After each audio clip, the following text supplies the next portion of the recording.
And he was showing them around the different sites and the different parts of the cathedral.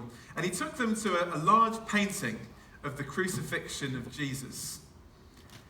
And he said, there's an interesting story that relates to this painting I'd like to tell you. So the tourists all gathered round and the Bishop of Milan started to recite this story. He said, a number of years ago in the city, there was a particularly dangerous gang. And one afternoon, these gang members decided to play a joke upon one of the priests in the cathedral. They sent one of those gang members into the cathedral to give a false confession, something that they hadn't actually committed, although I'm sure that gang member had plenty of sins that they could have confessed to. So in he walked to the confessional booth and made his false or fake confession. But the priest sitting there was obviously quite a wise old man, and he realised that he was being had. And so in response he said this: if you're truly sorry, this is what you need to do. I want you to go out of this booth and walk across the cathedral, and I want you to go to that painting, the one of the crucifixion of Jesus. And I want you to kneel in front of that painting because it's the best place in which to see it.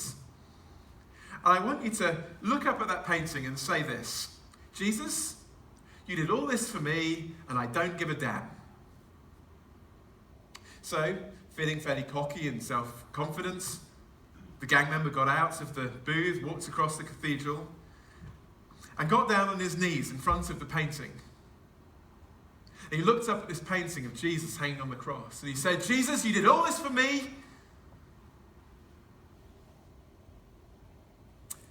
But then he couldn't continue.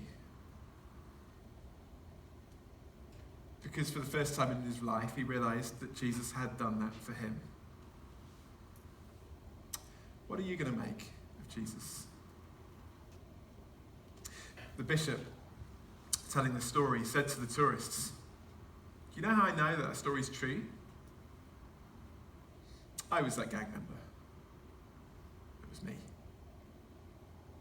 What are you going to make of Jesus? Before you reject this, before you say it's rubbish, you may not like Christianity, you may not like the established church, you may not like your